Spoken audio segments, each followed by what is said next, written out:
Bienvenue pour cette séquence de paroles de la vie éternelle avec Marc Joseph. Aujourd'hui, nous sommes le 17 août 2024 et j'ai la joie et le bonheur de venir te rappeler que ce jour du 17 août est pour toi un jour de grâce. Parce que Jésus-Christ, le Seigneur Jésus-Christ, est présent dans ta vie. Donc, j'aime bien répéter que autant que Jésus-Christ est dans ta vie, chaque jour est un jour de grâce. Parce que Jésus-Christ est présent en toi dans toute la plénitude de sa grâce. Alors, souviens-toi et n'oublie jamais que tu n'es jamais tout seul. Car la présence de Jésus-Christ te garantit la puissance de la grâce de Dieu le Père. Dans ta vie, à chaque instant, tu n'es jamais tout seul. Tu peux même chanter ces chants qui disent non, jamais tout seul, non, jamais tout seul.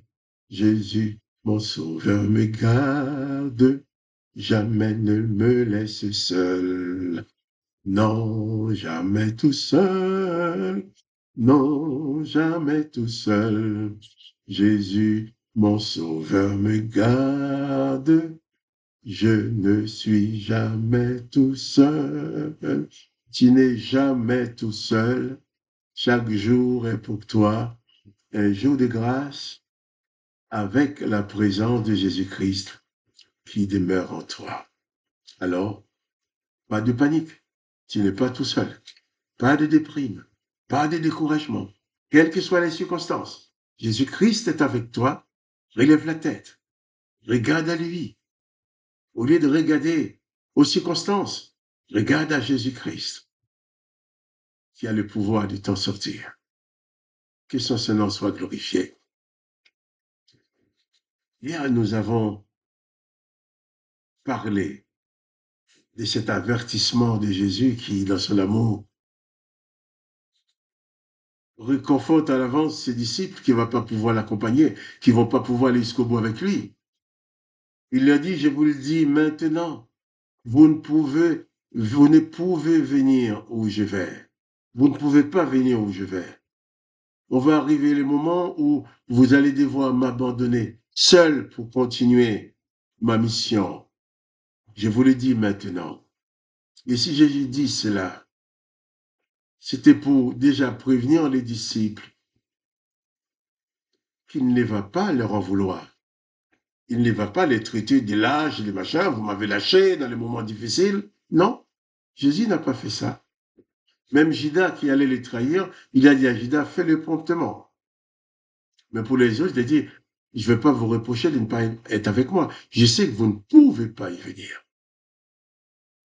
Je vous l'ai dit maintenant, en sorte que lorsque cela arrive, que vous ne soyez pas pris des remords, ah, on a abandonné les maîtres. Non, je sais que vous ne pouvez pas venir. Jésus sait jusqu'où tu peux aller. Jésus ne va pas te condamner parce que tu n'as pas été à tel endroit où il sait bien que tu ne peux pas aller. Mais là où tu peux aller, il va te tenir la main. Il va te conduire. Donc, quelles que soient les circonstances, ne te laisse pas emporter par la peur, par la déprime, mais confie-toi en Jésus-Christ. Il est la solution pour toi. Il connaît ton cœur. Il sait jusqu'où tu peux aller. Il connaît tes limites. Peut-être que toi, tu ne connais pas, mais lui, il les connaît. Avant de continuer cette lecture de l'évangile de Jean, chapitre 13, je voudrais prier avec toi. C'est pas je voudrais, je vais prier. Je vais prier pour que Dieu le Père t'accompagne, qu'il te donne le pouvoir d'aller le plus loin possible avec lui. Pierre a été le plus loin possible. Mais ça a été plus dur pour lui. Mais Jésus ne l'a pas condamné. Même pour Pierre, comme Judas, comme pour tous les Jésus a dit, Père, pardonnez-leur. Ils ne savent ce qu'ils font. Oui, maintenant, Père, je te prie pour mon frère, ma soeur, cet homme, cette femme qui écoute, qui regarde cette vidéo et qui prie avec moi dans le nom de Jésus. J'appelle ton secours dans sa vie. Tu connais ses limites, Tu sais jusqu'où elle peut aller, jusqu'où il peut aller. Mais merci parce que quand elle est limitée, toi, tu ne l'es pas. Tu vas jusqu'au bout pour les saluts, pour son salut. Merci d'avoir été jusqu'au bout sur la croix. Pour nous, tu as donné ta vie. Et je te demande maintenant de venir au secours. De venir au secours de mon frère, de ma soeur qui est en difficulté, qui est en train de te prier maintenant. Toi qui connais ses besoins, tu connais ses attentes. Dans le nom de Jésus, je t'en supplie, par ta grâce, apporte la solution à son problème. Guéris son corps malade. Guéris son âme blessée. Apporte la consolation, son âme qui est blessée par le deuil, par la disparition des êtres chers. Fais en sorte, Seigneur, que mon frère, ma sœur, puisse accéder par ta grâce à ta paix, qu'il puisse accéder à la paix, qu'elle puisse recevoir la paix et l'apaisement que toi tu apportes dans son âme, dans sa vie. Je te bénis parce que tu fais cela par ta grâce et dans les noms du Seigneur Jésus-Christ. Amen. Amen. Alors, je vais continuer cette lecture avec toi dans Jean chapitre 13. Hier, nous avons lu le verset 33, où Jésus disait, « Mes petits enfants, je suis pour peu de temps avec vous. Vous me chercherez. Et comme j'ai dit aux Juifs, vous ne pouvez pas venir où je vais. Je vous l'ai dit aussi maintenant. » Et alors Jésus-Christ va dire quelque chose d'extraordinaire, de très fort, au verset 34. Il dit, « Je vous donne un commandement nouveau. » Ah, attention, un commandement nouveau. Ces gens-là qui étaient avec Jésus étaient tous des Juifs. Ils connaissaient les 10 commandements. Les 10 commandements de l'Éternel donnés par Moïse. Ils connaissaient aussi toutes les ordonnances que l'Éternel avait communiquées au peuple d'Israël par la bouche de Moïse. Mais Jésus parle encore d'un commandement, mais un commandement nouveau, un commandement qui n'a jamais été donné, un commandement que les oreilles humaines n'avaient jamais encore entendu, un commandement que les oreilles des Juifs n'avaient jamais encore entendu. Jésus parle d'un commandement nouveau. Quand il dit commandement, c'est parce qu'il sait bien que le peuple d'Israël, ces gens qui le suivaient, connaissaient les 10 commandements. Et lui, il va donner quelque chose qui va au-delà des 10 commandements. Il veut amener ses disciples plus loin que Moïse les avait amenés. Il dit, je vous donne un commandement nouveau. Alors, quel est ce commandement nouveau? Il dit, aimez-vous les uns les autres comme je vous ai aimé. Vous aussi, aimez-vous les uns les autres, mais comme je vous ai aimé. Pourquoi commandement nouveau? Ben, dans les 10 commandements, il y a quand même un commandement sur l'amour. Tu aimeras ton prochain comme toi-même. Ah oui, mais là, Jésus les amène vraiment au-delà. Après avoir dit tu aimeras ton prochain comme toi-même, l'Éternel pouvait donner des ordonnances, œil pour œil, dent pour dent, pied pour pied, main pour main, blessure pour blessure, meurtrissure pour meurtrissure, en précisant même, tu feras à l'autre exactement la même blessure qu'il t'a fait. La même blessure. Et comme tu n'aimes pas l'autre plus que toi, œil pour œil, dent pour dent, s'il te prévenait, tu lui prévenais, il est comme toi. S'il n'aime pas plus que toi, il te manque un œil, il lui manque un œil aussi. Ben, si tu n'enlèves pas un œil comme il t'a fait, donc tu l'aimes pas comme toi, tu l'aimes plus que toi. Dent pour dent, il t'arrache une dent, tu lui enlèves une dent aussi. Tu aimeras ton prochain comme toi-même.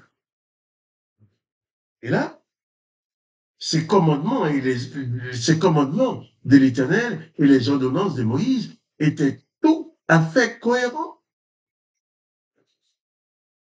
Tu aimeras ton prochain comme toi-même, œil pour œil, dent pour dent. Il te coupe un pied, tu lui coupes un pied. Il te coupe un bras, tu lui coupes un bras. Main pour main. Il te coupe une main, tu lui coupes une main. C'est ainsi que dans tu aimeras ton prochain comme toi-même, c'est dans ce cadre-là que l'Éternel pouvait ordonner la vengeance. Il y a tel peuple qui t'a fait du mal, tu vas lui faire du mal aussi. Telle personne t'a fait du mal, tu lui fais du mal aussi. Il y a, ça me fait penser à un proverbe qui se dit chez les Haïtiens, ils disent coup pour coup, bon Dieu rit. Ils disent quand quelqu'un donne un coup, tu lui rends son coup, les mêmes coups, Dieu rit. Oui, peut-être, c'est l'Éternel qui dit coup pour coup, œil pour œil, dent pour dent. Quand il fait ça, peut-être l'Éternel rit, c'est ce que le peuple pense, le peuple haïtien. Mais coup pour coup, Jésus pleure. Quand tu rends le coup, tu pratiques la vengeance. Peut-être tu fais rire l'Éternel parce que tu obéis à ses commandements, à ses ordonnances. Mais tu désobéis au commandement de Jésus-Christ. Jésus-Christ lui dit, tu n'aimeras pas les prochains comme toi-même, mais tu aimeras, vous aimez-vous les uns les autres comme moi je vous ai aimé. Et Jésus t'a aimé en disant, je suis le bon berger, je donne ma vie. Jésus a tellement aimé l'humanité, les textes nous disent dans Jean 3, verset 16, Dieu le Père a tellement aimé le monde qu'il a donné son Fils unique, afin que quiconque croit en lui ne périsse point, mais qu'il ait la vie éternelle qui lui a été interdite avant. Et Jésus-Christ dit, aimez comme je vous ai aimé, Jésus-Christ va mourir sur la croix